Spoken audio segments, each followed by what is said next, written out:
Now, the mother whose teenage son died in the Titan submarine disaster has revealed she was supposed to be on board the doomed vessel, but gave her son her place instead. Shahzada and Suleman Dawood were killed in the suspected implosion alongside Hamish Harding, Paul-Henri Nargelet, and CEO of the exploration company OceanGate Stockton Rush. Well, in a heartbreaking interview just a week after losing her husband and son, Christine Dawood described how the pandemic impacted their plans for the expedition.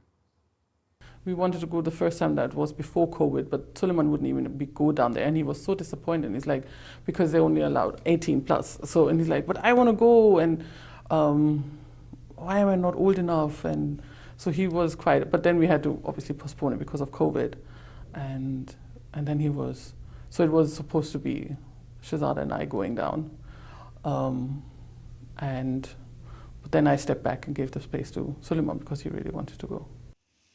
Christine Dawood also revealed how her son, who had a passion for solving Rubik's Cubes, wanted to take the trip so he could complete the challenge deep in the Atlantic Ocean. Suleman did not go anywhere without his Rubik's Cube. He said, I'm gonna solve the Rubik's Cube at 3,700 meters below ground, below sea at the Titanic. And he was so excited about it. The investigation into exactly what caused the submarine's catastrophic failure is currently in its initial phase, with the US Coast Guard still trying to recover the wreckage.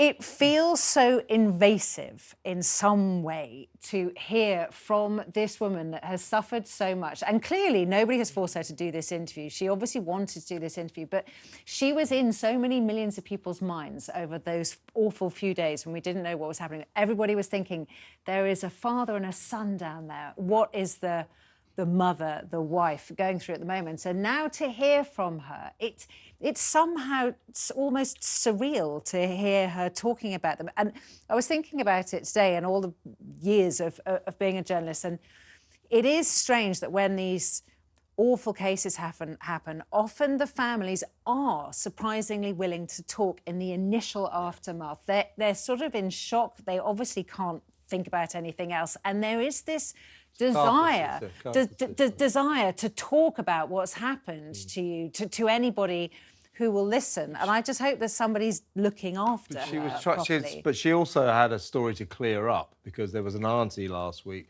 who said that this kid, the 19-year-old, was terrified of going down there, didn't want to, but did so to please his dad because it was Father's Day. Yeah. So what she's saying is she's kind of counteracting that story and saying, well, actually, he was very excited about it. So you pay your money, and you take your choice on which story you believe. But I do kind of buy into the fact that a 19-year-old might be very, very excited about it. Of course. I think it's just so tragic, the whole thing, absolutely tragic. And just in terms of how will she ever live with herself, and it's really interesting, your point. I think when you suffer a bereavement initially, you go through stages, so shock, denial, and I think you're willing to talk at that point. As it sinks in, it becomes harder and harder, and you start to bury yourself. Yes, exactly right. Yeah. But also, I mean, just in terms of all of this, there were warnings about this 5 years ago. We heard a lot about the way it was constructed, the fact they seemed to pick up a joystick and bits from a hardware store and all sorts to make it. And then you signed waivers. We were just talking about that in the break. The fact is you had to sign all these waivers to go on it.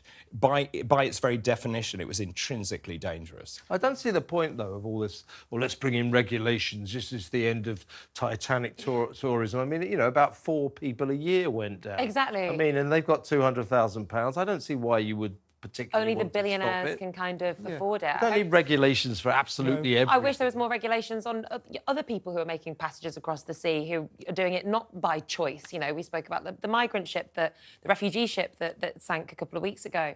500 people dead.